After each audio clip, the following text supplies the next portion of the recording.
One of the things I'm saying in SOAR is don't waste time. I'd rather see you waste money than to waste time. Right. You can get some more money.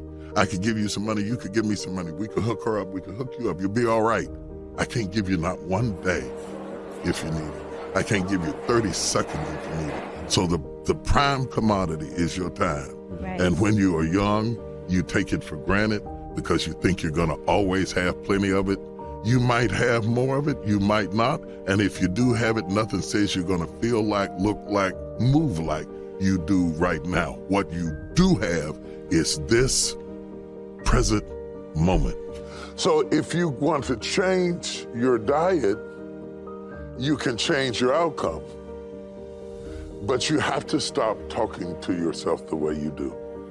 Because if you continue to talk to yourself the way you do, you will always be where you've always been.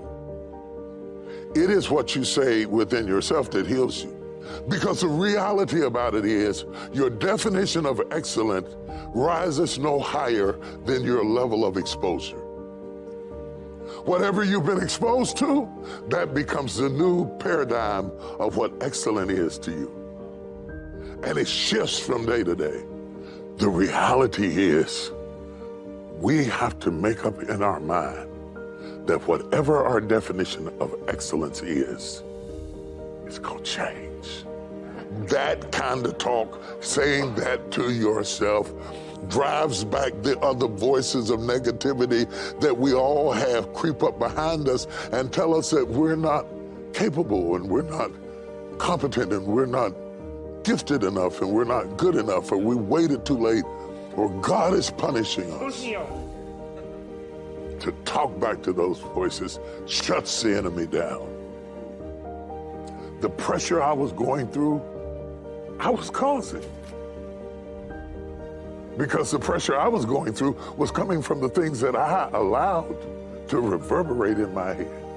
And I'm wondering if there are things echoing in your head right now that are stopping you from living your best life because you will not silence them by speaking back.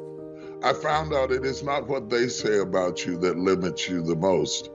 It's that you might believe them and start saying that to yourself. And there were many people who said that I would never be anything. I just chose not to be one of them. And as long as it's not your mouth that says it, you can overcome theirs all day long. And destiny is something that we grope after. Providence and purpose is something that we see through a very dark glass. And some of the most momentous moments in my life, I stumbled into groping to understand why am I here? And who am I really? And I think that those questions to me are more important than answers. The world is a university and everyone in it is a teacher. When you wake up in the morning, be sure you go to school. And I've been doing that all of my life. Yeah, I've learned from everybody I ever met, good or bad, right or wrong. I learned something. I think periodically, wherever there is purpose and wherever there is resistance to that purpose, pressure releases us from that resistance. And the more that we yield to the process. But the problem today is that we don't preach process. We preach promises. Yeah. So we have raised a generation of people who see God in promises, not process. You see, it depends on whose perspective. It's like a husband and a wife live in the same house, have same address, eat the same food, but they're having two different experiences. And so the point of view determines the relativity of the truth, the power of the truth, the significance of the truth is all brought about by who's talking. I have always been relentless.